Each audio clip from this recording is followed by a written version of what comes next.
आइली दहेज साथे पलंग कुर्सी मेज नई हर से। लेके आइली दहेज साथे पलंग कुर्सी मेज नई हर से। एकर देख के पुटानी सब कर बढ़े परेशानी। ससुरा वालों को भाव नहीं देती।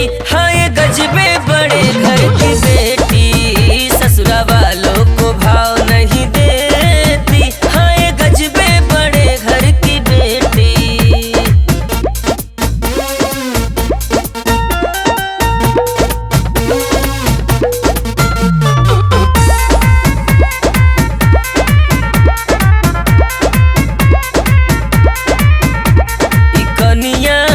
घर भर के न तुम दम करे हो।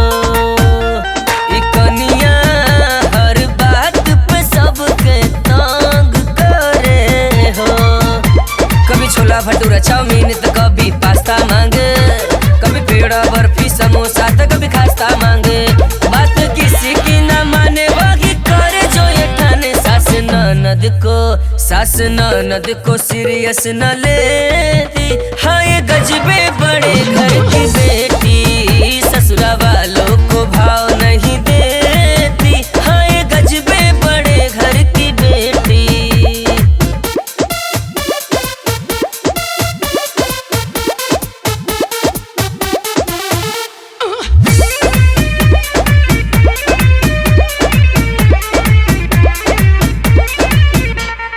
कनिया बड़का घर के रुबाब दिखावे। कनिया दहेज के हिसाब बैठावे। बोलो कभी जूस मांगे कभी लस्सी तो कभी मांगे पिज्जा। करे अलग अलग फरमाइश सबका हुआ नतीजा। चाहे बड़ा हो या छोटा असर कुछ भी न होता। जेठानी को टेंशन ये देती। हाँ ये गजबे बड़े घर की बेटी। ससुरा वालों को भाव नहीं देती। हाँ ये गजबे बड़े घर की बेटी। बाप रे बाप, खतरनाक है ये तो।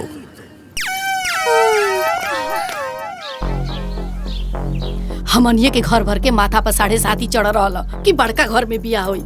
अरे तो क्या पता रहा है, बड़का पतो ना आफत आ जाए आफत। सब केहू के नौकरानी बना के रख ले बाड़ी। हर बात पे अपने पापा के दहेज के धोस दिखावतिया। अरे भाभी, हाँ, हम कहत रही कि ममता से चूल्हा पूजाई करा के तू नैयर घूम घाम के आ जाई। तू हमके देवरानी जी के छोड़ के जाए के मने नहीं खे करत। अच्छा, अरे वो कहा है कि वो दिन भर मोबाइल चलावत रह लिया। तो तू लोग ओकरा से कुछ काम करावा लो ताकि मिक्सअप हो सके। वो तो बेचारी कहत रहलिया कि ए दीदी का काम करे के बा, लेकिन हमनी के मना कर देनी हसन। हाँ बेटा, अरे आखिर तो जीवन भर काम कर ही के बा। थोड़ा आराम कर लेवे दे। ठीक बा, ते सास उपतो जैसन तोर मर्जी। अच्छा भाभी, बाजार से कुछ लावे के बा? अब नया कनिया आयल बा घर में, ओकरा पसंद के चाय बिस्किट नमकीन मिठाई जौन सही लगे लेते आई। ठीक बा। बाबूजी, राउर दवाई बा ना? हाँ बेटा, हाँ। ए राहुल, चौका पर कपड़ा प्रेस करके दिले बनी, अइहा तो लेते अइहा। ठीक बा भैया। भैया लौंग लता मिठाई लेते अइहा। लौंग लता? ठीक ले आई। कपड़वा याद से ले ले अइहा।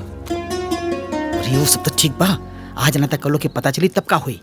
अरे पता चल जाए तो बैठ के हमके माथा पड़ी है। वो तो कहते रहला कि अपना से बराबरी घर में शादी ब्याह करे के चाहिए। अरे हमनिये के घर भर के ना माथा पे 7.5 चढ़ रहा कि बड़का घर में बियाह होके। ए बाबूजी, अब का हुई?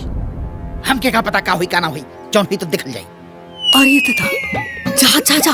अरे ये दुल्हन, अरे ओकरा नाश्ता ले जाके दे दो ना तो फिर बाहर निकल के चिल्लाए लगी, हंगामा खड़ा कर दी। ठीक बा अम्मा जी। रुक जा जल्दी। अच्छा ठीक बा, तू नाश्ता पानी करवा तनी, हमने के सोसाइटी जाके आवा तनी। चले जाई। ठीक।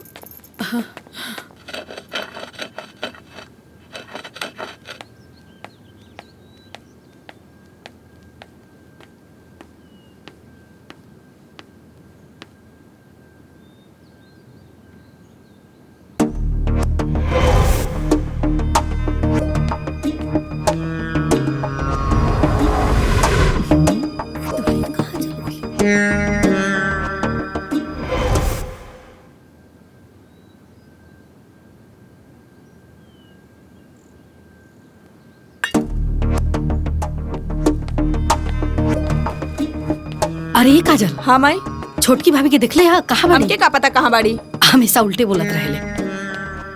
ए बड़को, छोटकी के देखलू हा? ना अम्मा जी। ए चाची, छोटकी भौजी ऊपर नाचा तारी। का? हाँ। ए बड़को, अरे का करे लागल को?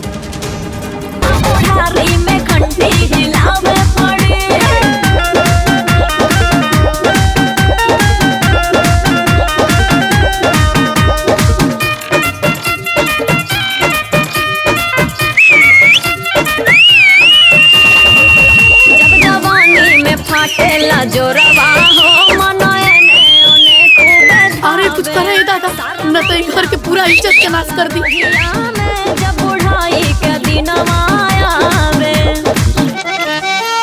आज बमस्ती तो लूटला जमक। अरे बंद करा अपनी नाटक। बड़ घर से यह कुल सीख के आइल बाड़ू। लाज शरम कुछ है नहीं खे। छत पे खड़ा होके ऑर्केस्ट्रा नियर नाचताड़ू। ओ हेलो, एमे प्रॉब्लम का बा? अरे पगलेटिया, छत पे नाच के पूरा गांव के तमाशा बनल बड़े, आ कहत रे प्रॉब्लम का बा? लोकन नहीं के घर के चारों तरफ तमाशा लागल बा। शट अप, हमरा से हन्ना से ऐसी बात एकदम ना होके के चाहिए। हाँ? और वैसे भी लोग से हमके का करे के बा? हाँ? हम अपन काम करतानी, बस बात खत्म। अरे काम ना हई, हाँ? इज्जत के तिलांजलि है, प्रतिष्ठा के नाश है। बुझात नहीं खे का? हेलो, हमरा के रउआ नियन अनपढ़ औरत से लेसन लेवे की जरूरत नहीं खे। हाँ? और वैसे भी हमार पापा एक हाथी दहेज नहीं खंदेले बाड़े कि तो लोग जैसन आलतू फालतू लोग के बात सुने।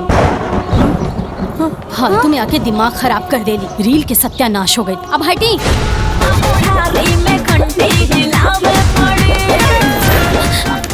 बेहाया बेशरम, उतर नीचे। चल उतर नीचे, उतर नीचे, उतर नीचे, चल उतर नीचे, उतर नीचे। ढेर दिमाग खराब हो गइल भाई। तू लोग का तमाशा देखा तारा? भागा यहाँ से, यहाँ तमाशा लगल बा। भागा यहाँ से, भागा। चलो जाई के संभाला, हमनी के कहा तमाशा देखत नहीं जाए। हमरा ना पता रहे कि हमार पापा ऐसन जाहिल गवार अनपढ़ के बीच हमके भेज दी हैं। अच्छा हाँ, सरे आम छत पे नाचे वाली हमनी के जाहिल और अनपढ़ कहतिया। सुना, बहुत हो गइल तोहार ड्रामा। अब शांत रहा, न त दिखा देब की जिठान का होली। ओ हेलो, हम कोनो एरू गैरू नत्थु खैरू औरत नहीं की जकरा के तू लोग आपन उंगली पे नचैबा। अरे हो गइल ना दुल्हीन, बस करा लो। ए दुल्हीन, मत लड़ा लो, चुप रह लो। अरे इतना दिन से बर्दाश्त करतानी ना अम्मा जी, लेकिन अभी कपार पे चढ़ के नची है तो कैसे बर्दाश्त हुई? व्हाट? कपार पे चढ़ के नाची तो कैसे बर्दाश्त हुई? हाँ? हमार मन हम जहाँ चाहे वहाँ नाचे। जा तहार घर ना हा कि तू आपन मन मर्जी चलेबू।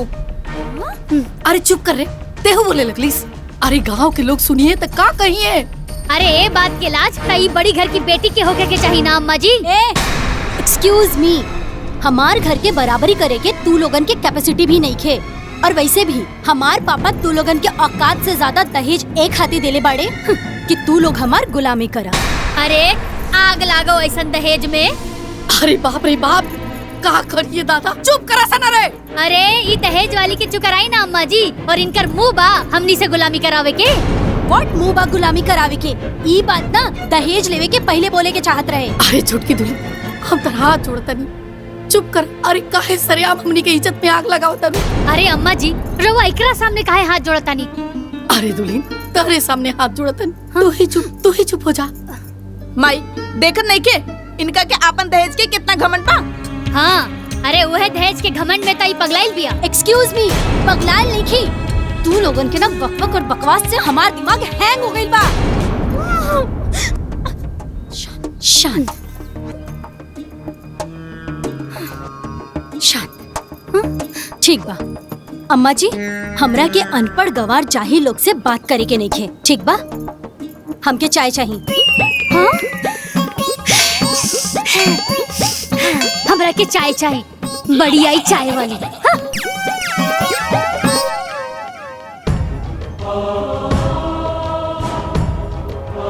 हे भगवान,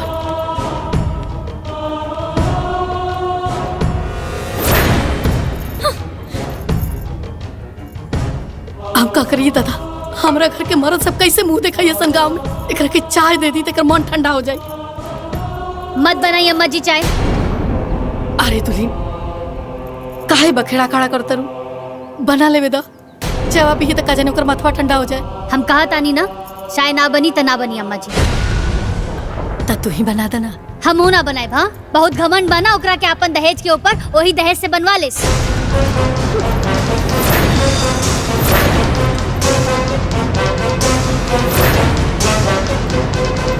हाँ? का कहनिया? Repeat it again. ओह अनपढ़, अब फिर से कहीं था। कहनी हो कि तोहर पापा हमनी के ऐजा नौकर नहीं रख ले। अरे दुल्हन काहेला टेंशन खड़ा करता रू लोग, एक कप चाय के ना बात बा। एक बूंद भी चाय ना मिली अम्मा जी, बहुत घमंड बना इनके दहेज के, वही दहेज से बनवा लेस। अम्मा जी हम अनपढ़ लोग से बात नहीं की कल चाहत, बस ये बताई चाय मिली कि ना मिली। अम्मा जी हमू बता देता नहीं, एक घर में ना केहू केहू के नौकर ना हा, चाय ना बनी ता ना बनी। अच्छा हाँ ठीक बा, तो आज तू लोग के औकात दिखावा तनी। आज सबके क्लास लगवाई, देखिए बड़ी आई दहेज वाली। हमरा से पंगा ले ले बाड़ू ना। चाय पी दिखावा तनी। चाय ना बनी त ना बनी। हे भगवान।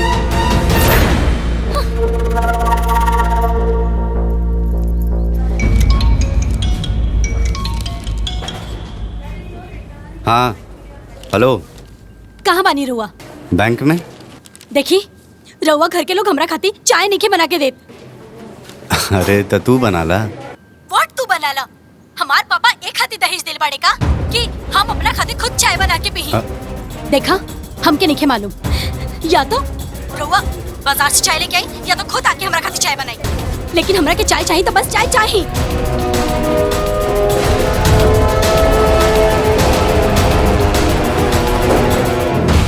बाबूजी गांव समाज में बहुत बेइज्जती होता, कुछ समझ में नहीं आया। ले आगे ले। बाबूजी का भइला? भैया घर से फोन आयल रहे, का बात बा? ते काहे चिंता में बाड़ी माई, उनकर मेरा रू है ना, पूछेलस। का बात बा माई? का बताइए बेटा, हमने के अपना गलती के सजा भुगता नहीं जा। मतलब देवर जी की हमनी के तो अनपढ़ बानी जाना, जाके अपन पढ़ल लिखल मेहरारू से पूछ ली। ममता ममता ममता कहा का बात बा? हमार मुंह ठीक नहीं खे। काहे? ई बताई हमार रील वील बनावे से ई लोगन के का प्रॉब्लम बा? अरे रील वील ना बनत रहे, छत पे खड़ा होके ऑर्केस्ट्रा के डांस चलत रहे। का बाजू में खड़ा बाड़ी पूछ ली ना। हाँ बनावत रहनी ता। अरे गांव के लोग अपना छत पे खड़ा होके सीटी मारत रहला, अभी बेशर्मी पे केहू बोली ना का? Shut up. Shut up you illiterate woman. I don't want to talk to a fool like you. You shut up, shameless woman. Even I don't want to talk a crazy woman like you. I am done with this word illiterate. What do you think? You are more educated than me in this house? Listen, I am more educated than you. Did you understand? अरे तोहरा से ज्यादा ही घर में पढ़ लिख के आई नी, लेकिन अनपढ़ बन के रहनी ताकि हमार कम पढ़ल लिखल पति के मन में हीन भावना ना आवे।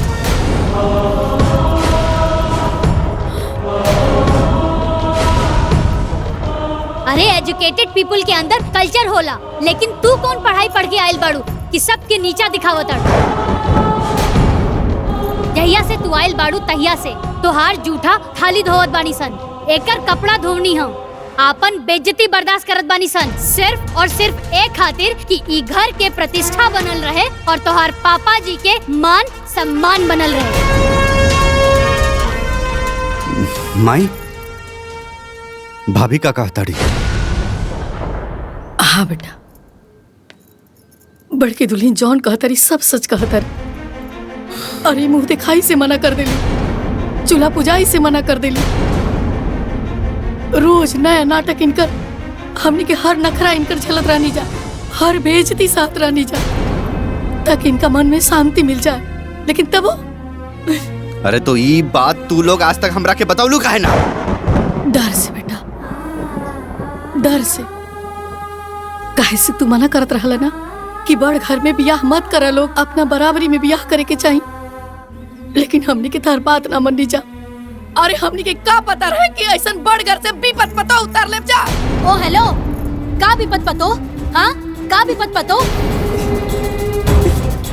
हमार पापा दहेज एक खाती नेखन देले बाड़े कि हम नौकरानी बन के एजा काम करी। इतना दहेज देवे के मतलब कि हमके नौकरानी चाहिए ना? ता अपन बाप के दहेज के नौकरानी बनावा। तो वो लोग का करे? ममता चुप। व्हाट चुप? हाँ, व्हाट चुप? फिर वही बात, मारा एक थप्पड़ ना दिमाग होश में आ जाए, समझ लो। इंसल्ट? हाँ, हमार इंसल्ट। अब हम 1 मिनट एक घर में ना रहा, 1 मिनट भी ना। हाँ जा निकला। ओ हेलो, ऐसे कैसे जाई? हाँ, ऐसे कैसे जाई? जितना दहेज लेके आयल बनी ना, 1-1 रुपया हमके रिटर्न चाहिए, ओकरा बाद हम जाई।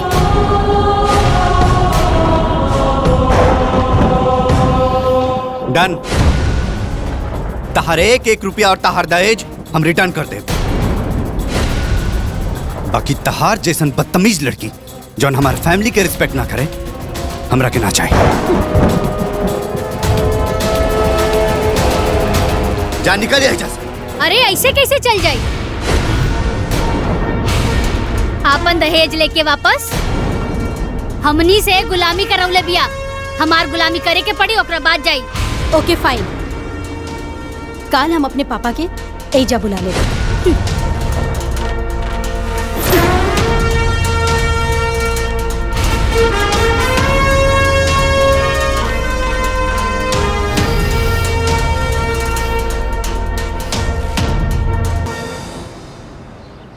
का खरीदे के बा? एक ठो झुमका खरीद दे। अरे झुमका तो खरीद ले रही ना पिछला महीना तो खरीद दे अपना फिर से। अरे तू हो ना।